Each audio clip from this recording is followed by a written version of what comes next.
We now come to the final section of trying to build in the entire linked model and complete this linked model as we go along. Uh, let's assume one thing, that we are starting on a certain date, 15th March, and based on that, we already know the number of years that are left. We're already projected some values of the cash flows. We don't really have exact numbers, but we'll put in those numbers as we go along in terms of our overall data. We had some cost of equity, risk-free rate, beta, etc. calculations. Now, let's try and find out whether these numbers are correct or not. So if I go to the BSE website and try and find the beta for Infosys, that's given here as 0.69. So let's change this value to 0.7 first, right? That gives us a certain value. Equity risk premium and risk data is available. Terminal growth rate may or may not be 5%. We might want to keep it at 4% as an assumption. Can I find the present value of this series of cash flows which is available? So the present value, remember, has to be discounted till time t, which is at this point of time about 15 days in this cash flow are left. And we will see the impact of what happens if we move 1 month ahead in this, right? So we first take this and divide it by 1 plus the cost of equity and freeze that and raise that to the power of 0.04, and that's the present value of this. And remember that the terminal value is in the final year, that is 2021. So we do the same for the terminal value as well, right? So we find the terminal value the same way and calculate it the same way and find it. Now, if we were to find out what is the total equity value, that's going to be the sum of all these values which are available, correct? Sum of all these values which are available here. That obviously hinges on a lot of other things, which is what's our assumption on a variety of things like the billing rates, the growth rates in employee base and utilization rates, etc. And that data will be kind of evaluated by us in a moment. A couple of small adjustments are needed here. When we did our assumptions for the P&L, note that we did not extend our other income. Other income should be coming from cash, right? So if we are not projecting other income here, what we are basically assuming is that the cash is not there with the company. We have put the cash outside the company and we are now trying to evaluate the company without the cash, right? So the cash value has to be added back. Where do I get the cash value? That value is available in 2016, the cash and bank balances. I link that number. So total equity value is going to be the sum of this plus this. And let's call this as only equity value and not total equity value. And so total equity value is this much, right? Now let's do some number crunching and understand. Risk-free rate and RM minus RF. Now there are textbooks which suggest that risk-free rate should be 5%, in which case equity risk premium is a function of the market return. Market return in India is expected to be about 14% or so, approximately 13 to 15%. We'll take an average of 14%. So if I take 5% and 14, this becomes 9. If I take 6.5, then this should become 7.5%. And based on that, the value gets calculated. Obviously, we can do a sensitivity around this, but you can use either of these two numbers and try and calculate the cost of equity. And you'll get a minor difference in the cost of equity that comes on either of these parameters. But broadly, the cost of equity would vary around 11.5% or so, right? So I'm taking 10-year government bond yield as 6.5% as the number here, and equity risk premium is RM minus RF.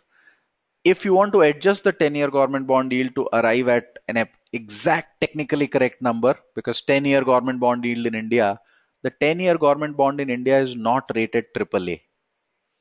So if you adjust it for the spread of a AAA versus India's bond rating, then this risk-free rate would be about 5% or something.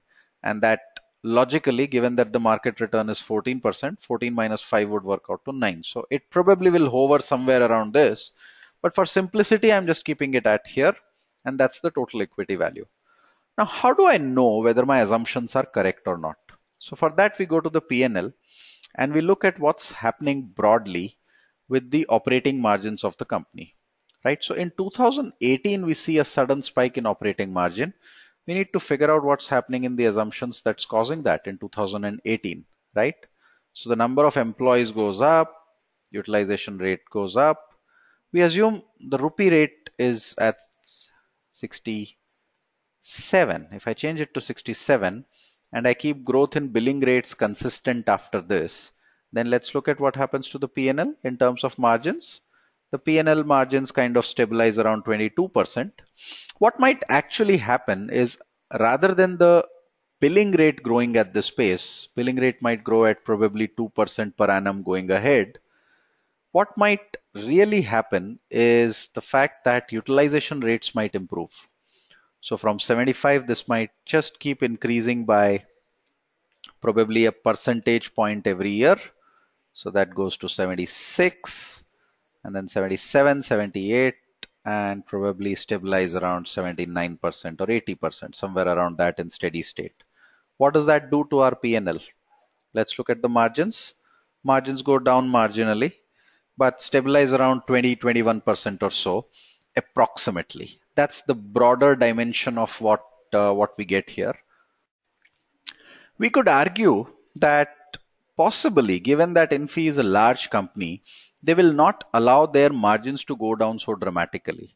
So either they will try and keep their margins consistent at 24%, 23 to 24%, right? So what can they do?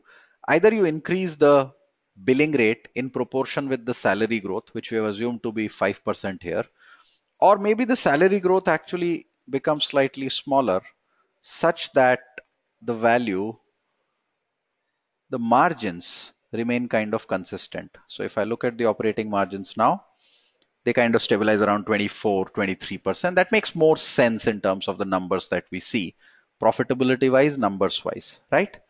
That brings us to a broad finalization of our valuation of the cash flows that we see. And based on this, we eventually arrive at the final value for Infosys, which for us works out to be total equity value as this. Now we need to find out the number of shares. How do I find number of shares? So on the balance sheet, my share capital is nothing but number of shares multiplied by the face value. Now the face value of Infosys is 5 rupees, right? Face value is 5 rupees. So I can basically go to my FCFE. This is also available in the annual report if need be. We can go to the balance sheet divided by 5, and that's the number of shares which are available. So per share value, as per our number crunching, is going to be equal to this divided by 228. We get a fair value of 903 rupees or so with this, right? That's the fair value that we get, 903 rupees. The current market price might be somewhere around 1,000 bucks or so, 1,030 or so. So it seems, based on our first cut analysis, that Infosys is probably a little bit overvalued. But that could be possibly because of a variety of inputs. Remember, terminal growth rate could be 5%. And you see the value increases to 991. Remember, beta could be slightly lower. So it's possible that the market expects beta to be slightly lower at 0.6, right? Maybe the cost of equity itself is slightly lower at 11.3%, and so on and so forth. So it's always a good idea to try and play around with some of these numbers and check what happens. Now, the next question that comes to our mind is what happens if this date changes to 15th April 2017? Right now, this number becomes negative. So technically, this cash flow has already happened, right? If this cash flow has already happened, if I'm sitting here, then I should not be including this value, and I should be using the cash balance of 2017, because then logically March of 2017 has gone up. So two changes will happen. One, in this equity value, instead of D17, I'll start the sum at E17. And here I will use the closing cash balance of 2017. So the net impact might actually be the same. There's no real difference in as such in the net impact, right? What we can do is, given that we are close to the end of the year, we can straight away make that change right away. So even though this value is like 10,216, 10,167, that's fine. What I can do is I can just assume that the equity value is the sum from not D17 but E17, and the cash value is actually the cash balance for 2017, right? So that's that 10,000 crore added, and that gives me a minor change. 903 becomes 904 to the value, but we have shifted this value ahead so that if I open this model 1 month down the line, this value does not really impact my valuation at all, right? This value does not impact my valuation at all. So that's basically our final calculation of the per share value of Infosys. It seems, based on this first cut analysis, that it is a little bit overvalued, but obviously that depends on a variety of inputs that have gone in. So to have a good understanding on valuation, we need to have a very strong understanding on these shaded green values that we have put in. What is the kind of growth number that we are going to see in utilization, what's going to happen to the currency, what's going to happen to the billing rates, costs of the company, tax rates of the company, working capital cycle of the company, and capex schedule of the company. Those are the broader inputs that we had put in, and based on those broad inputs, we arrive at a free cash flow to equity value of 904 versus 1030. Right? That's it in this particular video. Thank you.